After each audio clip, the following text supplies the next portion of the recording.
morning. Aga gising, siyempre aga pasok. Ayan, kape na naman tayo mga lods. Mainit-init pa.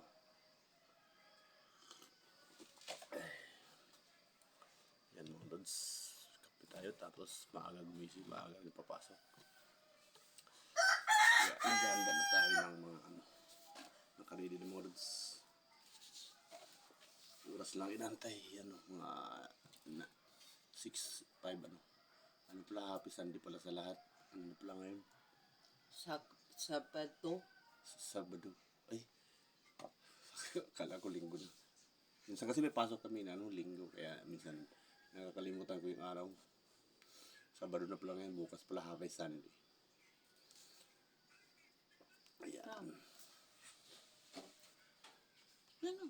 Kamutin? Laki mo lods, no? Kalahati lang. Pero love ko yung mga lods.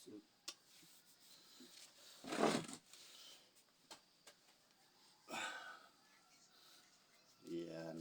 Tapos, ano na pala mga lods. Ano pala yun? Sabado. Tapos, ang oras ay 5:20 na.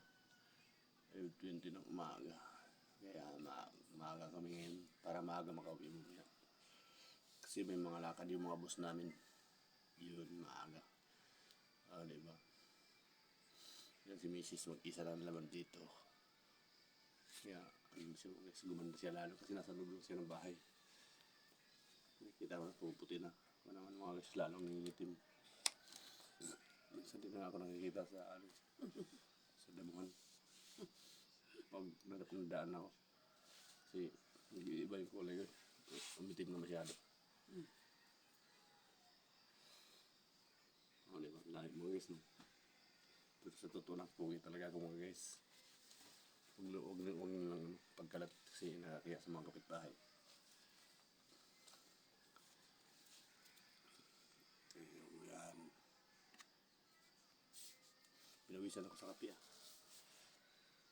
Sakto to pag doon ako maligo mga guys kasi walang tubig dito sa amin. Walang tubig dito sa amin mga lads. Naputulan kami ng tawag nito. Subic water. Kasi wala talaga kami ng tubig Bumibili lang kami ng tubig. Ang lungkot. Kaya kailangan hindi ka mag-absent sa trabaho mga lods.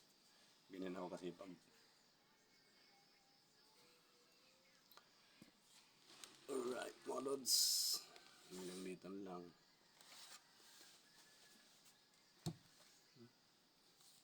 Lagi pala ng mo. Yung ganun mo.